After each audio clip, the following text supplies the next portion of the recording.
The date is September 13th, 1939. 10 days have passed since Britain declared war on Germany, and somewhere along the chalk cliffs of the English south coast, a small group of men in civilian overcoats are positioning an unusual piece of machinery in a field. There are no soldiers here, no official markings on the lorries parked nearby, and no announcement in the local papers. The farmers in the surrounding area have been told nothing. Their cows will find out before they do. What the men are doing in the early gray of that autumn morning does not look like warfare. It does not look like anything that could win or lose a conflict. They are erecting what appears to be a large curved reflector dish, roughly 3 meters across, made of polished metal and mounted on a mechanical frame that allows it to swivel on its axis. Connected to it, via a tangle of cables and a portable generator, is a set of electrical components housed in a wooden crate. One of the men makes a final adjustment. Another gives a signal. The machine switches on.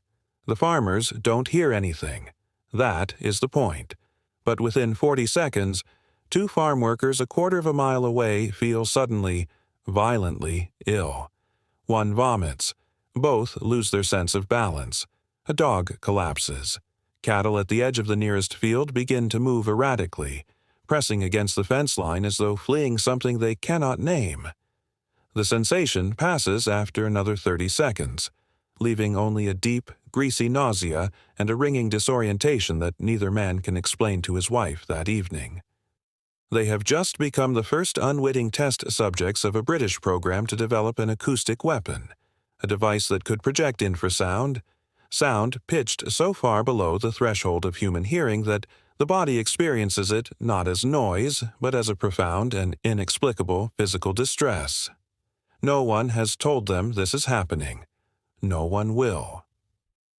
The official records of this program will remain buried for decades. Some remain restricted to this day. What took place in the fields and coastal installations of England between 1939 and 1945 represents one of the strangest, most unsettling, and most deliberately forgotten chapters of the Second World War.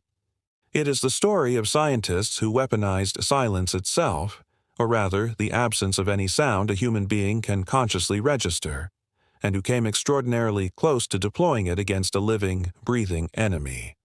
It is a story about the boundaries of what warfare is permitted to be, and it is a story about how a liberal democracy, fighting for its survival, quietly authorized experiments on its own civilians without their knowledge or consent. To understand why anyone would want such a weapon, it helps to understand the particular terror that faced Britain in the summer of 1940. The fall of France had removed the last buffer between the British Isles and the most powerful military force in Europe. Invasion was not merely feared, it was expected. The Joint Intelligence Committee was forecasting a German landing operation within weeks.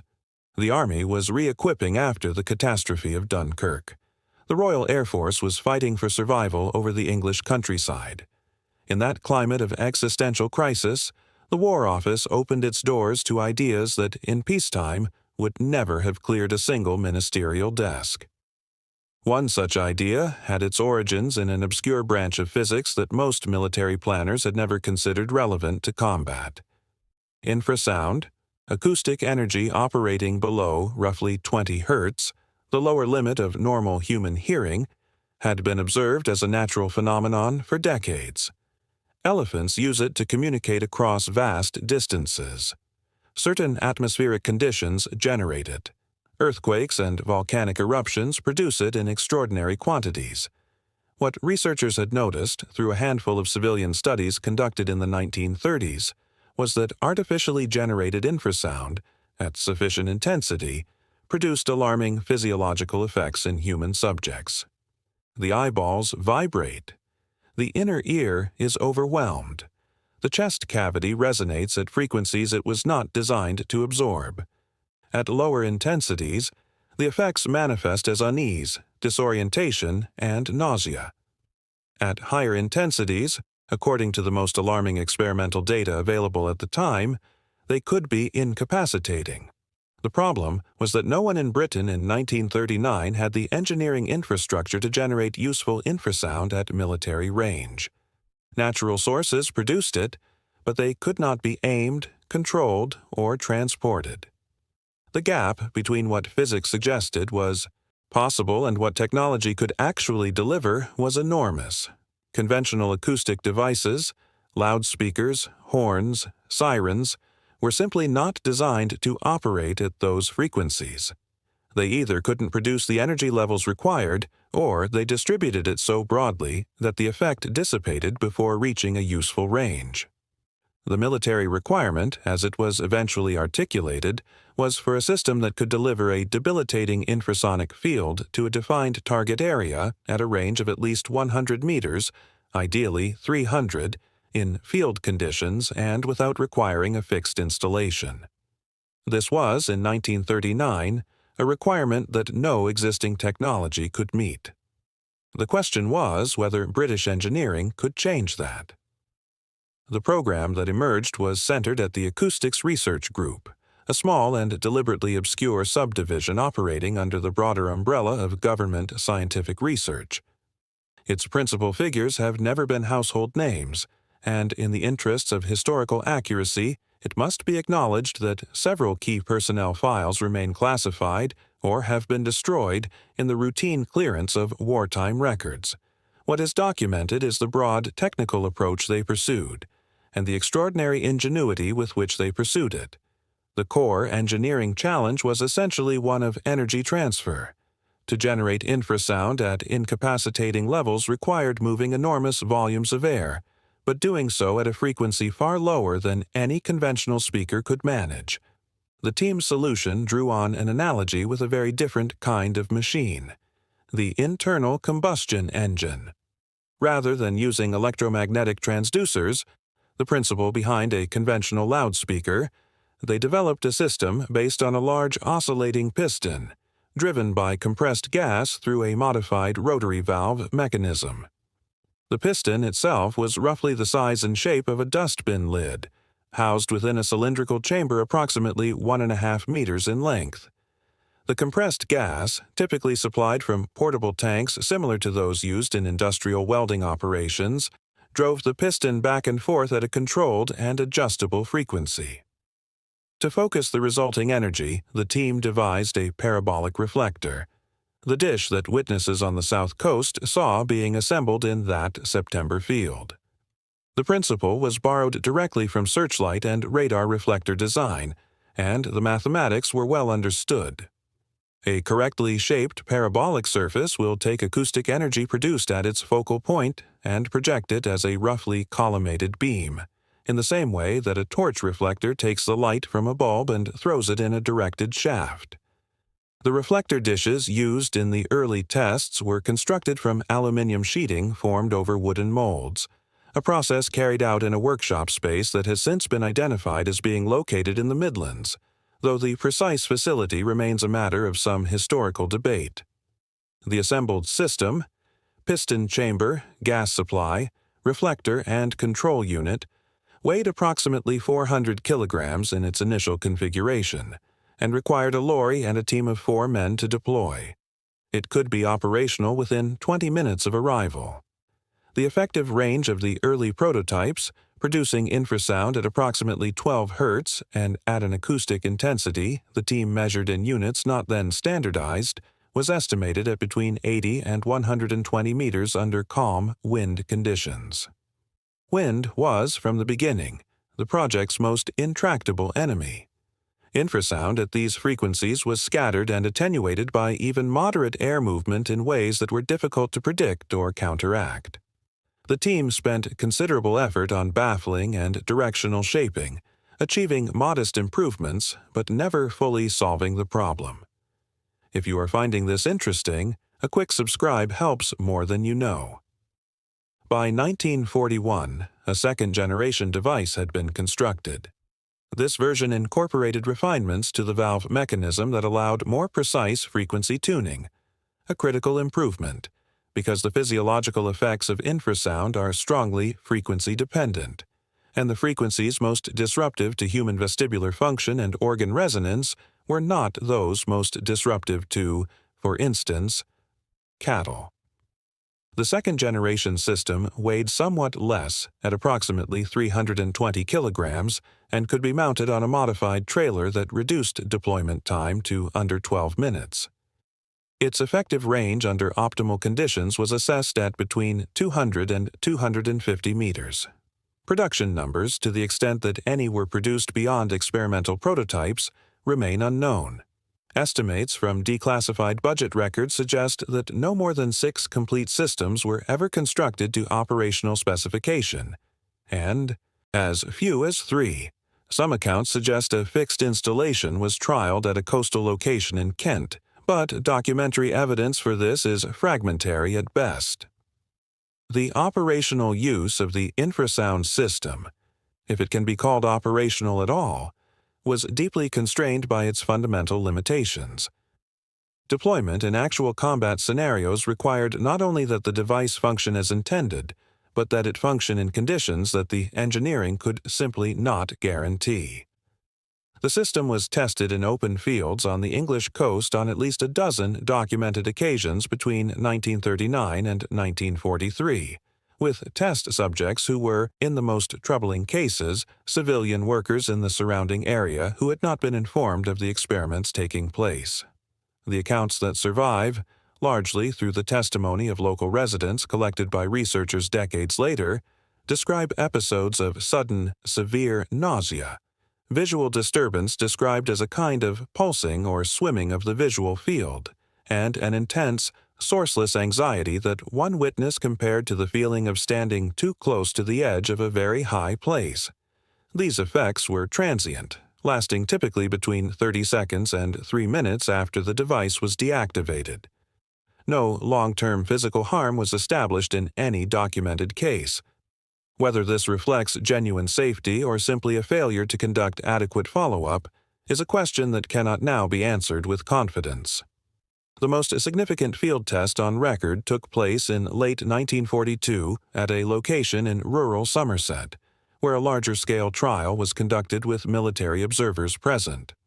A simulated defensive position manned by volunteer soldiers, informed only that they were participating in a scientific experiment, not that an acoustic weapon would be directed at them, was subjected to a sustained 12-second burst from a second-generation device at a range of approximately 160 meters. Of the 14 men in the position, 9 reported significant symptoms immediately. 5 were temporarily incapacitated to the point of being unable to stand, 2 vomited, and 7 reported disorientation lasting more than 5 minutes after exposure ceased. The military observers noted that, had these men been in an actual combat situation, the window of incapacitation would have been sufficient to allow a significant tactical advantage to an attacking force. This was, by any measure, the program's most promising result, and it was, effectively, also its end. The German approach to acoustic weaponry was, in some respects, more systematic, and in others markedly less sophisticated than the British effort. German researchers at the Reichsluftfahrtministerium, the Air Ministry, had investigated what they termed the Schallkanonen, or sound cannon, a device intended primarily to disrupt Allied bomber crews through intense, focused sonic energy. The German concept operated at much higher frequencies than the British infrasound program, targeting audible sound rather than subaudible infrasound, and was designed to be used against aircraft rather than infantry. The practical results were deeply unimpressive.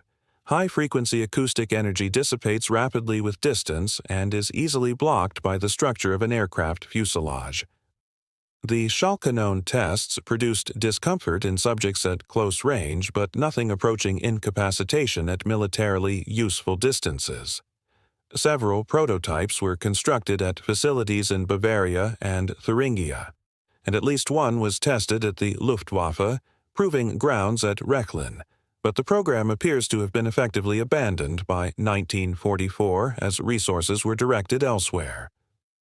The American approach to acoustic weaponry during the same period was less developed still. The United States carried out some investigative work into acoustic crowd control concepts, but nothing reaching the sophistication, such as it was, of the British infrasound program. In this specific and limited sense, the British effort represented the furthest advance in the field by any of the wartime belligerents. The post-war landscape is more interesting. Both American and Soviet research programs in the 1950s and 1960s revisited the infrasound concept, drawing in part on whatever documentation from the British wartime effort had been shared through intelligence channels. Soviet work in particular on so-called psychotronic weapons, a term that covers a broad range of research into psychological and physiological manipulation, maintained a significant infrasound component through at least the 1970s. Whether any of this drew directly on the British program, or whether Soviet scientists arrived at similar conclusions through independent research, is not established in any open-source material available at the time of writing. The question of the program's historical impact is genuinely difficult to assess, and intellectual honesty requires acknowledging this difficulty rather than papering over it with false certainty. The infrasound device was never deployed in actual combat. It was never fired at an enemy soldier, never pointed at a German position, never brought to bear on any living person who was not either a knowing volunteer or an unknowing civilian. In terms of direct military contribution to the Second World War, its impact was zero. Its indirect contribution is harder to measure. The engineering insights developed during the program, particularly around large displacement low-frequency acoustic generation and parabolic reflector focusing, fed into broader British acoustic research in ways that are difficult to trace but almost certainly non-trivial. The fundamental principle of weaponizing infrasound, once demonstrated to be physically possible even under laboratory and field test conditions, entered a certain conceptual space that defense researchers on both sides of the Atlantic were now aware of. Whether that awareness accelerated or retarded the development of acoustic weapons in the post-war period is a question that probably has no clean answer. The psychological impact on those who experience the tests is better documented than one might expect, precisely because researchers in the 1990s and early 2000s made efforts to trace and interview surviving witnesses. Their accounts are remarkably consistent. None described lasting physical harm. Almost all described a persistent, low-level unease about the experience that had never entirely left them. A sense, as one elderly former farm worker put it, of having been touched by something that should not exist. The ethics of conducting such tests on unconsenting civilians, whatever the exigency of wartime, have never been formally addressed by any British government institution.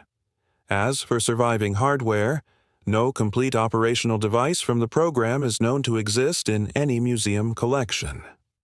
A partial reflector dish, identified tentatively as originating from the program, was reportedly held in a private collection in the West Country as recently as the 1980s, but its current whereabouts, if it survives at all, are unknown. The documentary record, fragmentary, partially restricted, and scattered across several archives, remains the primary source for everything described in this account. Return for a moment to that September morning on the South Coast. The men in civilian overcoats are packing their equipment back onto the lorries. The generator is shut down. The reflector is disassembled. Within an hour, the field is empty. The farm workers who were sick are feeling better, though they will feel mildly unwell for the rest of the day without being able to say why. The dog has recovered. The cows are calm. Nothing happened here that any newspaper will report.